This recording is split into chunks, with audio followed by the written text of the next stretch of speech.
Neorealisme atau realisme struktural adalah teori hubungan internasional yang dicetuskan oleh Kenneth tahun 1979 dalam bukunya Theory of International Politics.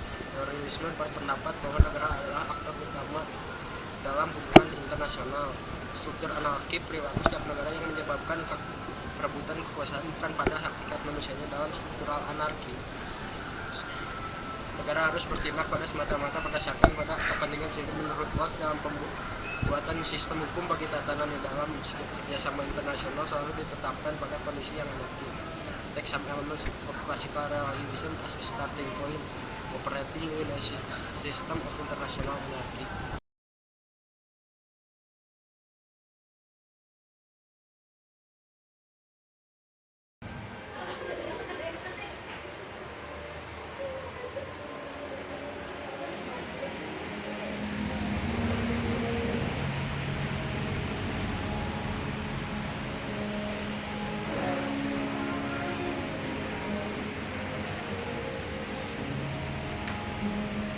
Jadi Cindy, mari kita belajar neorealism. Ya Bu, Tadi di sekolah udah belajar neorealism belum? udah. Siapa pencetusnya? Kenneth Waltz. Tahun 1979. Udah lama. Bukunya apa? Maaf Bu, ini Introduction to Itu International buku Relation. Bihi, Cindy. Oh, iya. Kenneth Waltz itu ngasih tahu neorealism The Theory dalam of International Politics. ya betul. Jadi ibu mau kasih tahu kalau neorealism itu merupakan gaya baru dari realism, muncul sebagai koreksi terhadap realis yang mengabaikan kekuatan ekonomi. Terus kalau misalkan aktor utama dalam neorealism siapa? Struktur Bu, Struktur apa? struktur antar negara. Kalau negaranya? Kalau yang aktor utamanya negara siapa? Realisme klasik. Ya betul. Nah jadi paham neorealism itu menekankan pentingnya struktur dan meremehkan potensi negara untuk mengubah sistem internasional. Negara bangsa adalah perangkat permanen dalam sistem internasional dan selalu ada kecenderungan untuk tidak stabil dalam sistem internasional. Namun hal ini bisa dicegah jika negara dominan memainkan peran kepemimpinan atau hegemonis. Gitu. Jadi perebutan kekuasaan dalam politik internasional bukan berasal dari negara, tapi dari perilaku negara yang sifatnya anarki, di mana negara bertindak berdasarkan kepentingan negaranya sendiri, gitu. Oh iya. Coba sekarang kamu jelasin bedanya realism sama neorealism. Apa persamaannya dan bedanya? Oke. Cindy, kamu lagi ngapain? Lagi belajar Bu. Oh, lagi Ya, belajar. lagi belajar. Jadi apa persamaannya realis neorealis? Power. Jadi mereka sama-sama ngomongin power. Ya, Bedanya? kan otak lelaki. Oh ya, otak lelaki. Ya kan? Jadi bedanya apa kalau beda? Kalau realisme itu dia lebih ke arah military powernya. Jadi segala tuh tentang kekuatan militer. Kalau misalkan suatu negara mendominasi kekuatan militer. Ya betul. Lalu Tapi kalau misalkan neorealis dia tuh nggak ngomongin cuma militer doang. Jadi ada kekuatan lainnya, misalkan kayak kerjasama antar negara atau kekuatan ekonomi. jadi ada aktor selain negara juga. Iya, Nah betul. Nah jadi gimana caranya menurut realis negara itu bisa damai? balance of power, bener gak? Ya betul sih, bener. Sebelum kita ngomongin balance of power, Tapi saya maunya balance of power. ya nanti dulu belum. Oh, iya. Jadi tuh ada di neorealism itu dia ngambil beberapa konsep dari realisme klasik. Contohnya self help. Jadi negara tidak dapat menggantungkan keamanan dan kelangsungan hidup negaranya, hidup masyarakatnya pada negara lain. Jadi itu disebut self help.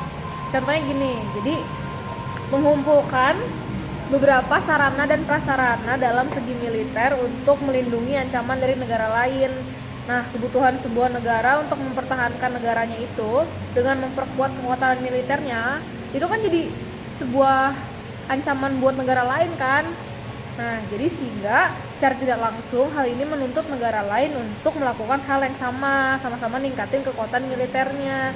Maka bila terjadi hal ini itu dinamakan security dilemma. baru dia nyambung ke konsep balance of power. Di mana balance of power ini mengacu pada suatu kondisi di mana negara-negara kuat mencapai suatu keseimbangan perdamaian sistem internasional. Jadi negara-negara kuat itu berusaha untuk mempertahankan hegemoni mereka di dunia dengan cara menyeimbangkan kekuatan negara mereka satu sama lain. Mereka bersaing satu sama lain agar tidak ketinggalan sehingga nantinya akan muncul keseimbangan. Cindy, kamu tidur di kelas ya? Gak Bu. Cepet jelasin tentang sistem bipolar multipolar dalam neorealism. Menurut Kenneth Waltz, Ya, sistem bipolar sama multipolar itu coba agak keras Cindy. dia lebih menyediakan kedamaian dan juga keamanan bagi sistem internasional. Because karena keduanya itu hanya didominasi oleh dua great power, misalkan kayak waktu Cold War ada Amerika dan Uni Soviet. Tapi berbeda kalau misalkan itu sistemnya multipolar. Menurut Kenneth Waltz, sistem tersebut tidak stabil karena ketika terjadi sesuatu hal pada suatu negara, maka bukan hanya negara tersebut saja yang terkena imbasnya, tapi negara-negara lain di sekitarnya maupun kayak hampir semua negara bisa terkena imbasnya juga gitu. Contohnya kayak meja biliar. Imagine a billiard table. It represents the international system. Now, add some balls. These represent individual states. A player takes a shot, and the balls bounce off each other, each affected equally by its contact with others. This is a multipolar system, so called because the mass in the system is equally distributed amongst many balls. Now imagine a new game representing a bipolar system. As well as the equally sized balls, there are now also two huge ones on our tabletop. They represent superpowers, and it's these balls that dominate the whole system. If a player aims a smaller ball at one of these larger ones, it will bounce off without having much effect. But if a larger ball is shot, many of the balls on the table have to move. For Waltz, states are like billiard balls. There is no communist ball, no capitalist ball, no moral or immoral ball. Just billiard balls and their size, reflecting military power. On our multipolar table, the balls all affect one another. Everyone has influence. But in the bipolar system, the mere fact that the bigger balls exist affects what's possible for all the other balls. Players could try to avoid them, play around them, but they can't ignore them. And they can only be shifted if they are simultaneously struck by many of the smaller balls.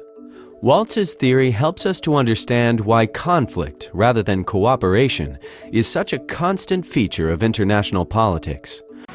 Cindy, Ya Bu. coba jelasin states as like units. Menurut Kenneth Waltz, setiap negara itu tuh kayak unit-unit gitu dalam sistem anarkinya internasional gitu, karena semua negara pada dasarnya cuman melakukan fungsi-fungsi seperti menjalankan fungsi-fungsi yang sama. Contohnya sama-sama menarik pajak dari rakyatnya, terus kayak harus memenuhi kebutuhan rakyatnya, kayak gitu sih. Cuma itu doang. Iya. Oh, terus kamu udah ngerti berarti neorealism semuanya? I think so. Ya udah, kita bahas contoh kasus aja yuk.